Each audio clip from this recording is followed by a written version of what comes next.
صحبت کردم همون روزی که ازم آمده بود. او به من گفت که حالا شوهر کردن نمیخواهد و او رو سراسیمه نکنم. آخر شرم میدارد، پسرم دوست میدارد.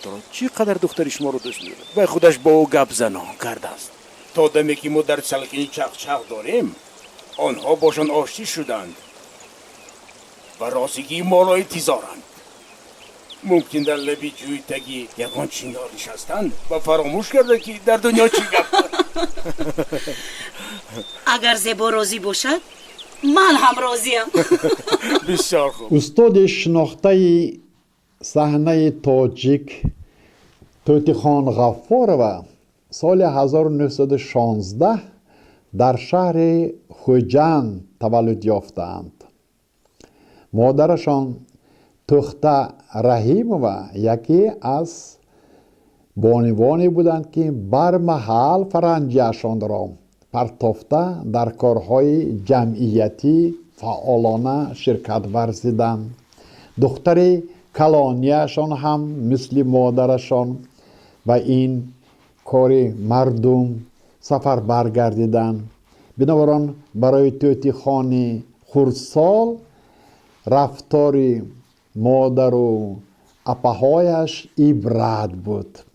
وقتی که توتی خان مکتب ابتدایی را ختم نمودند، بعد خواهش در سمرقند در تکنیکوم آموزگاری تحصیل نمودن کردند و مادرشان پیش راهی دخترش را نگرفت. توتی 14 ساله را به سمرقند فرستاندند و این کس در همین تکنیکوم آموزگاری تحصیل کردند. در آنجا دسته هوسکاری وجود داشت که توتی خان گاه گاه برآمد می نمودند. همسر ابوالقاسم لاهوتی سیسیلیا بانو این دخترک با استعداد را دیده و شوهرش مصلحت داد که همین دخترک را خوب میشد که به تئاتر نوبنیاد استالین‌آباد میفرستاندند. در آنجا وی با کار هوسناکش و آرزویش مشغول میشد و میسبزید و در حقیقت همین خیلی مصلحت هم شد. توتی خان سال 31 به استالین‌آباد آمدن. استالین‌آباد باشد در انتظار اکتریسه ها بود. این اکتریسه که با پای خودش آمده است در حال قبول کردند و 7-8 ماه در نمایش های تئاتر نوبنیاد استالین‌آباد این کس کار کردند. لیکن با مسئله های عائلوی مجبور شدند که باز به سمرقند برگردند. در تئاتر ازبکی همین شهر این کس خدمت میکردند. مثل رول های اساسی اجرا میکردند، مثل حلیمه را، شیرین را در فرهاد و شیرین، ترانداد را در ملکه ترانداد. یعنی همین خیلی رول های کلان آن کس همون سالها که جوان بودند اجرا میکردند. بعد سال 1936 این کس همراه شوهرشان سعدالله جیربایف و استالین‌آباد آمدند و در تئاتر موسیقی کار میکردند. شوهرشان تکنیکوم تئاتری شهر باکو را ختم نبوده بودند. یعنی آدمی که از تئاتر از معلومات صنعت خبردار بودند. این کس یعنی آدمی دانشمند بودند. هر دو در تئاتر موسیقی کار میکردند. شوهرشان همچون کارگردان بعضی درامه های موسیقی را در صحنه میگذاشت. توتی خان در رول های اساسی برآمد میکردند. یکی از اولین رول های اجرا کرده این کس این حلیمه در سپکتاکل حلیمه بود که همراه توفیق خان فاضلی و با نوبت اجرا میکردند. لیکن سال 38 تئاتر آرشین مالالان را از نو در صحنه گذاشت و در همین سپکتاکل این اکتریسه نخواست فردیت خودش را نشان داده توانست. سال 37 بسیار درامه هایی که در صحنه تئاتر موسیقی می رفت مؤلفان آن را مؤلفان آن به حبس کرده شدند، مؤلفان بیگناه حبس کرده شدند و اثرها از برنامه تئاتر خارج گردیدند. بنابراین برنامه تئاتر خیلی کاهید و تئاتر مجبور شد که از نمودن اثرهای نو ملی باز به همان آرشین ملالانی که سال 34 و سال 36 در صحنه تئاتر موسیقی استالین آباد نشان داده شده بود از نو مراجعت کند و برای در صحنه تهیه نمودن این مسحکه آذری رژیسور تئاتر به نام لاهوتی میرکریم سعیدوف دعوت کرده شد. میرکریم سعیدوف دید که در سپکتاکل های پیشینه قالب های زبانزد بسیار بودند و پیش از همه از همین شتامپ ها یعنی قالب های زبانزد دست کشید. کوشش کرد که موضوع خیلی خوبی این مسئله آذری آزادی زن را در نوبت اول گذارد، آهنگ های لیریکی این اثر را پرقوت کند و مهمش خلق و اطوارهایی که در همین مسحکه نشان داده شده بودند نص حقانی تصویر کند. تمام بایگری های اثر آهنگساز آذری عزیر حاجیبیکوف را برقرار نماید و نیت مقصد وی جامعه عمل پوشید. بسیار یک سپکتاکل خوب آفریده شد. یکی از ابرزهای درخشان همین سپکتاکل این زیبی خدمتگار همین حولی زیبی در اثر آذری تل نام دارد. در اجرای توتیخان فاضل و توتیخان غفار و بسیار جالب دقت بود. توتیخان خدمتگاری را تصویر کردند که وی بسیار جوان است و بسیار چقان است و بسیار مهربان و بسیار شوخ می باشد.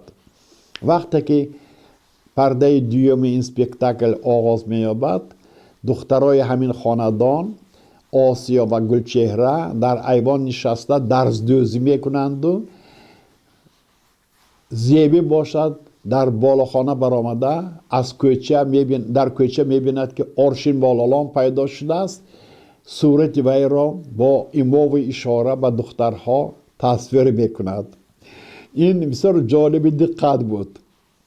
بعد در یکی از صحنه‌ها برای خبر گرفتن برای یک گپ را به سلطان بیگ رساندن خدمتگار عسکر می آید. وقتی که این خدمتگار در پشتی دروازه پیدا شده در را تق تق بکند قهرمان توتیخان غفار و از ترقش در نگاه کرده می بینند که یک یگیتی بسیار زیبا که ولی نام داشته است آمده است. همینطور بین دو خدمتگار ولی و زیبا صحنه‌های عشق ورزی سر می شود.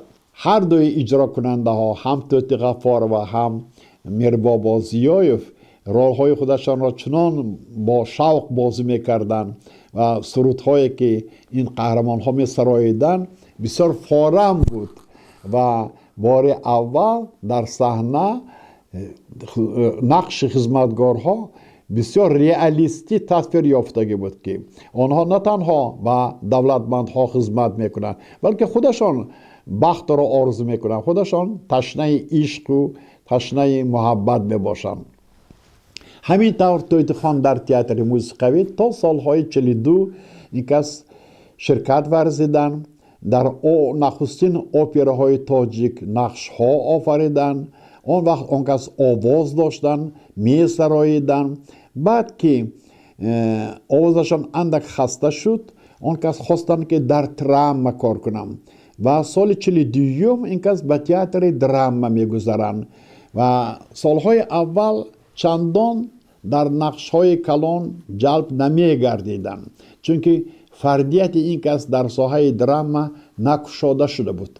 لیکن بدتر از آخر سالهای 40 و آغاز 50 کارگردان ها همراه این اکتریس کار کرده، بعد فردیت آن را کشاده توانستند. این فردیت خصوصا در رول آنا اندریونا در ریویزور گوگل نشان داده شد. در ریویزور که سال 1952 بار یکم سال 46، یعنی از نو در صحنه نشان داده می شد و آن را میتلمن در صحنه گذاشت. رول آنا اندریونا زنی حاکم شهر خیلی عمیق‌تر کار کرده شد. در سپکتاکل سال 46 نشان داده شده اندک این قهرمان دغل تصویر یافت.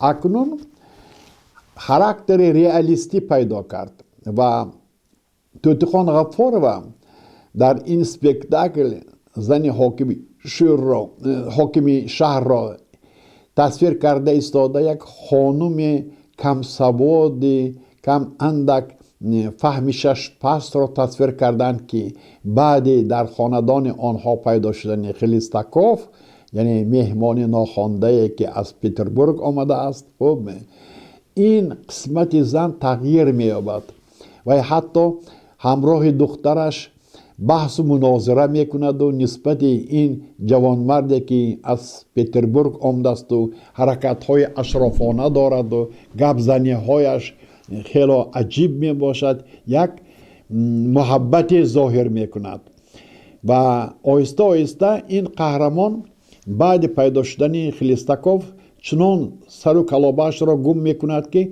الکی گمان می کند که شوهرش به پتربورگ اکنون کشیده می رود و صاحب مرتبه بلند می شود و این خانم، این بانو آنا اندریونا اکنون این مردم این شهرچه را، زنهای عملداران این شهرچه را پسند نمی کند و در پرده آخر وقتی که مهمان ها به خانه حاکم شهر می آیند حتی با آنا اندریونا واخوری می کنند، دستشان را دراز می کنند و دستش را دراز کرده به کفتش بیاولد، یعنی از آنها گویا که حذر می کند.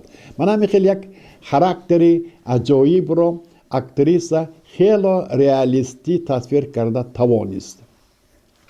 بعدتر در برنامه تئاتر بسیار پیسه های نقص پیدا می شوند. خصوصا یکی از اثرهایی که سال 1954 در صحنه گذاشته شده بود این افسانه عشق می باشد که به قلم نویسنده ترک ناظم حکمت تعلق دارد. بایگرهای این درام رومانتیکی و فلسفی ناظم حکمت از جانب کارگردان پررا ifade نیافتگی بود، لیکن یک obraz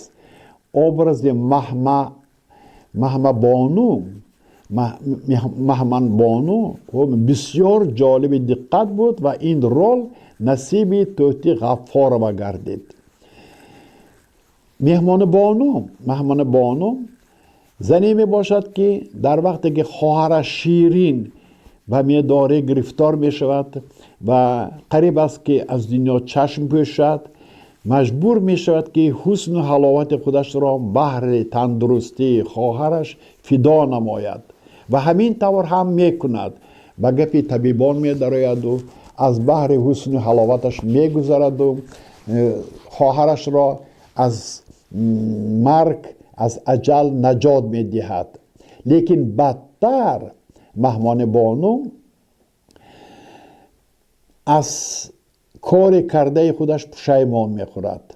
اکنون وی که بیزیب شده است و لیکن نسبت به فرهاد عشق پیدا کرده است و این عشق طرف در قلب وی ریشه دوانده ایستاده است، جایی ایستادن یافته نمی تواند.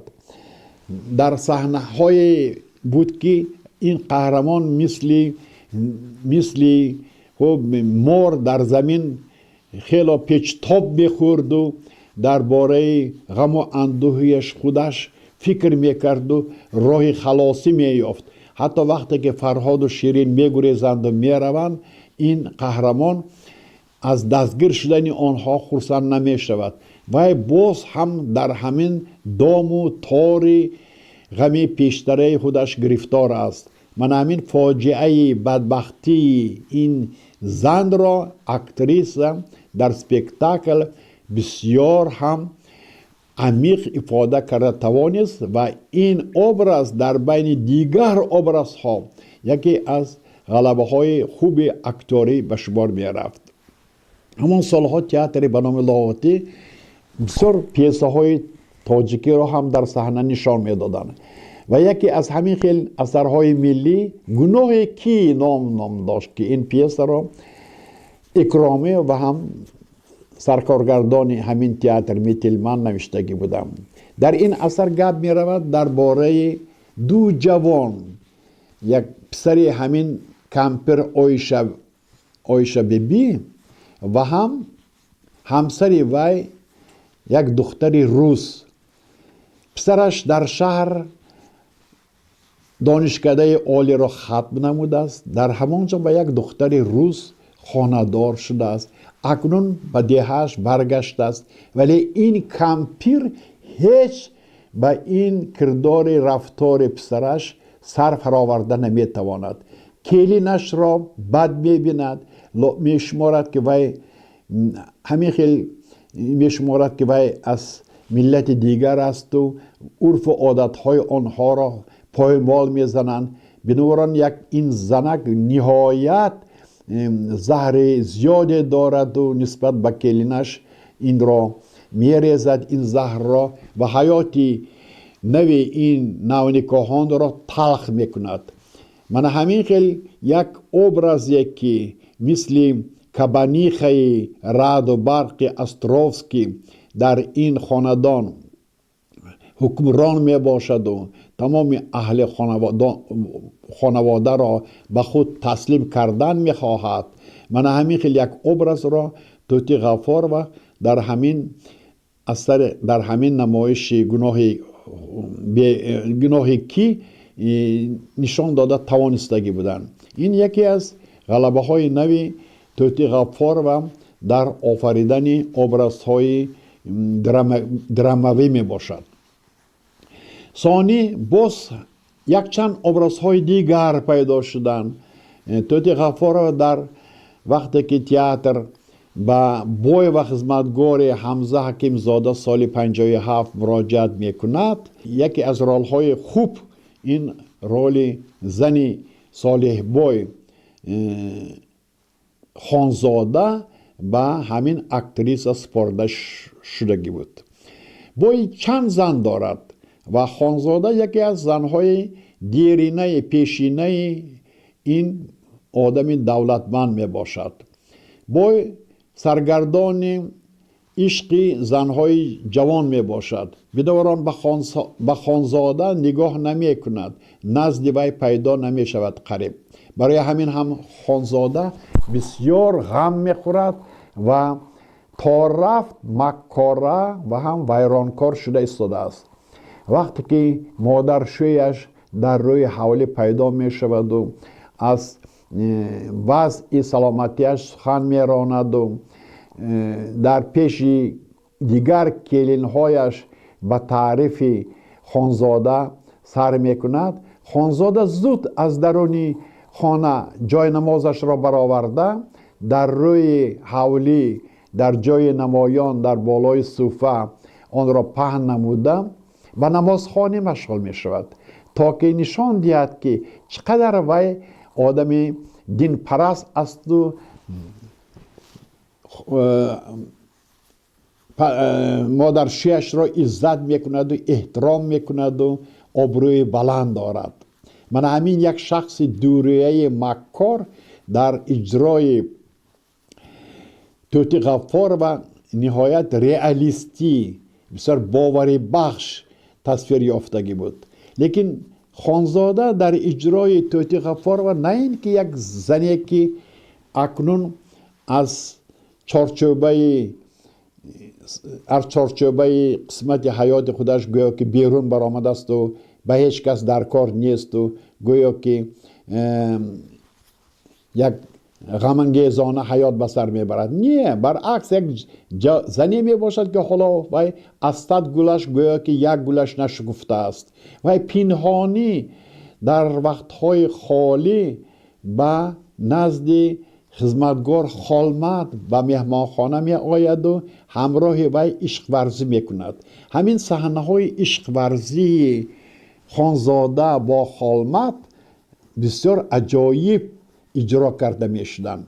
همین که خانزاده به مهمانخانه نزد خالمت می آید، همچون یک زنی جوان گویا که سیما پیدا می کند و چنان مهربانانه سخن می راند، چنان مهربانانه گپ می زند و حتی به رقص می درآید که گویا که همین رقص و خرسندی و شادمانی با وی یک دنیای نو گویا که تقدیم کرده ایستاده است، گویا که وی از نو تولید یافته ایستاده است.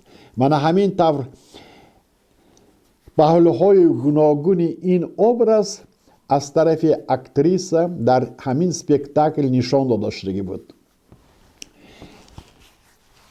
توتی غفارова نه تنها در رول‌های صاف دراماوی بلکه در رول‌های مسحکوی هم این کس مهارت نشان داده توانستند. سال 1962 تئاتر گوهر شبچراغ نام مسحکه ساتم اولوزاده را در صحنه میگذارد.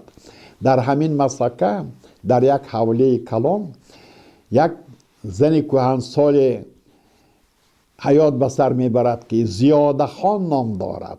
این زیاده خان با تمام عنعنه‌های کهنه حیات به سر میبرد و یگان نویگری دنیای تازه را قبول کردن نمیتواند و از سحر تا بیگاه در خانه آدمان گوناگون پیدا شده در اجرای هر گونه عرف و عادت‌ها شرکت می‌ورزد، هر گونه دعاها را می‌خواند و نصیب خودش را در همانجا پیدا می‌کند. یگانه دخترش ماهزاده از این مادر جاهل و کندفهم همیشه در عذاب است. مادرش تاقی می‌دوزد و دخترک از خواندن سرکشی نموده مجبور است که این تاقی ها را در بازار فروشد و وقتی که میلیسیا به این دخترک هجوم می آورد و به خانه برگشته تاقی ها را پرتافته می گرید. مادرش اجازت نمی دهد که به کار دخترک درآید و مثل دیگران معاش به دست آورد. چنان این زن زهرش را نه اینکه به فرزندانش و به شوهرش بلکه به دیگران هم ریخته می استد.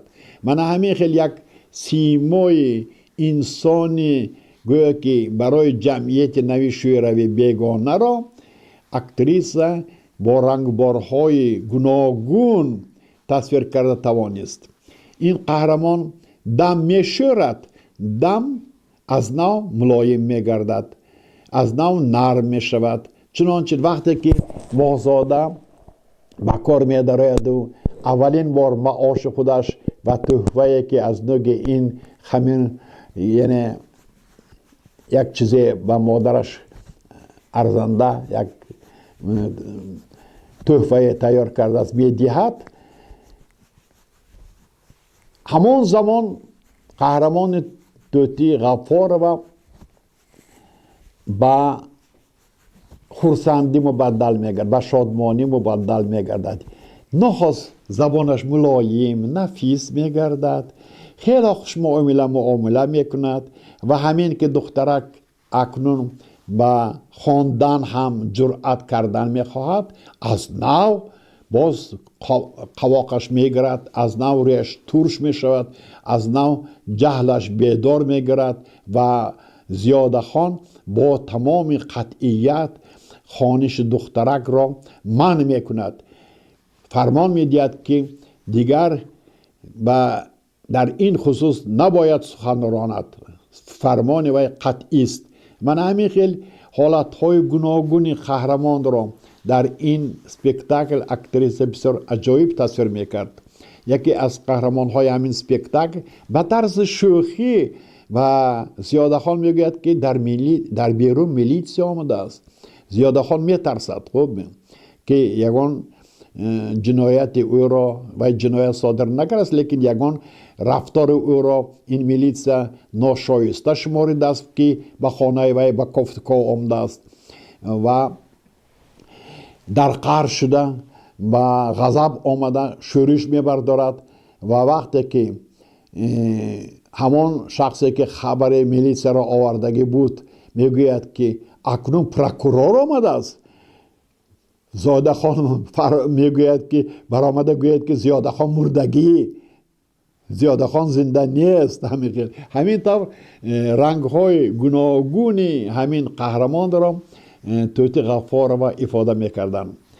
на танҳо дар мазҳака, ҳатто унсурҳои мазҳакавӣ дар ролҳои андак драмавӣ низ ҳис карда мешуданд. яке аз ҳамин хел ролҳо ин роли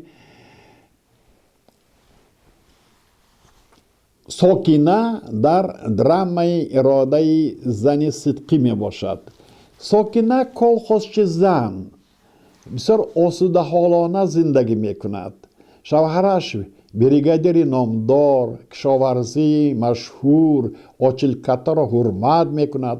ҳарду дар замин дар кори деҳқонӣ бо виҷдони соф кор мекунанд.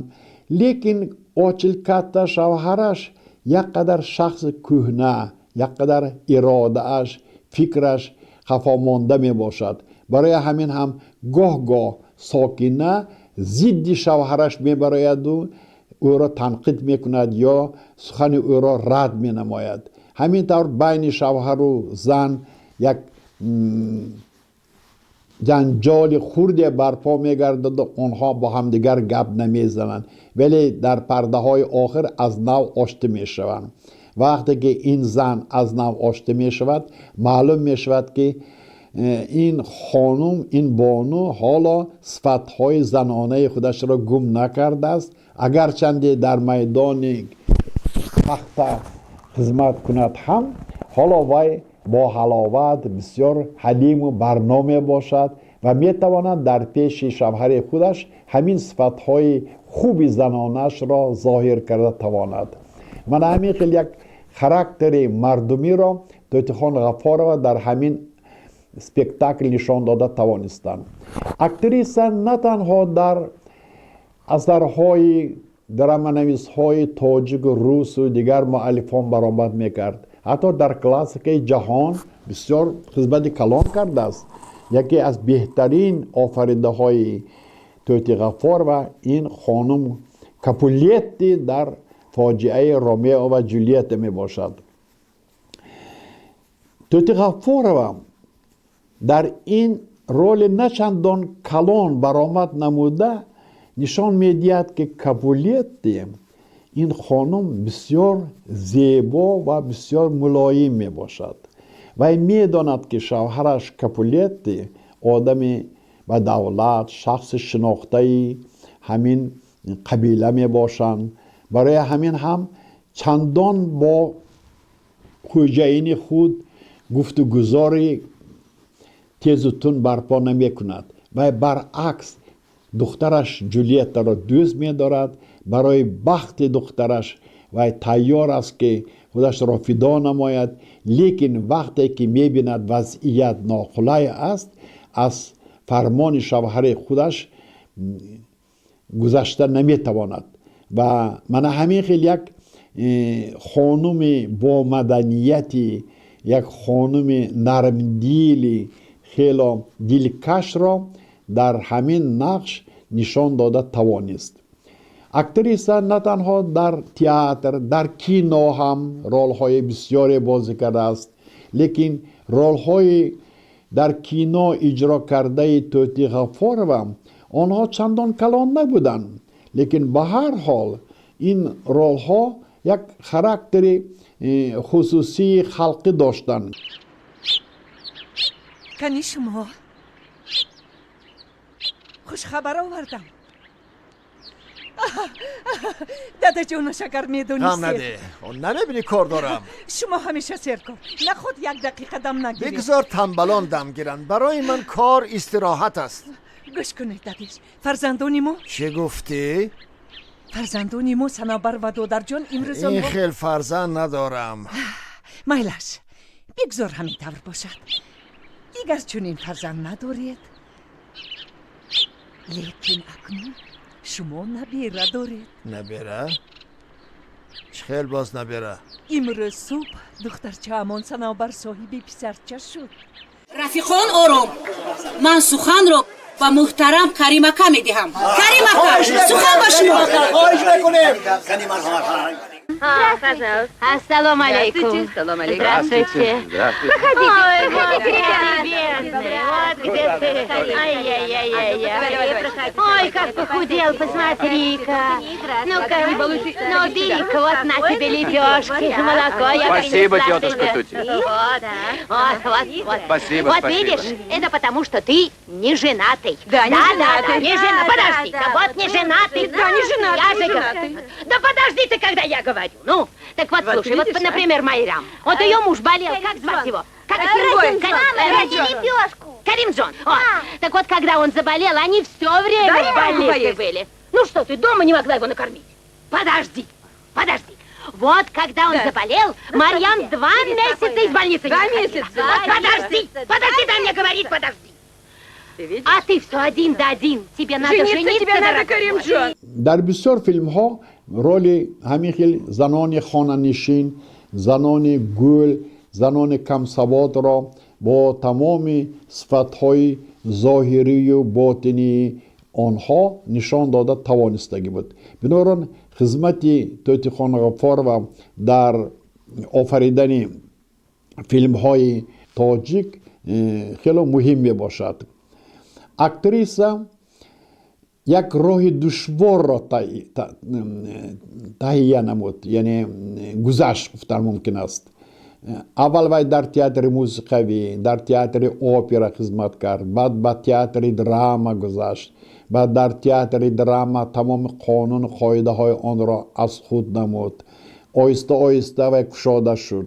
بعد در اجرای یک قطار نقش های ملی، هم نقش هایی که در درام های شوروی سوویتی ما برآمد کرد، خصوصا نقش پانووا در لوباف یارووایا این یکی از بازیافت های خوبی اکتریس حساب می شود. بعد در کلاسیکی روس، در کلاسیکی غرب برآمد کرد که این چیزها هم خیلی اهمیت دارد.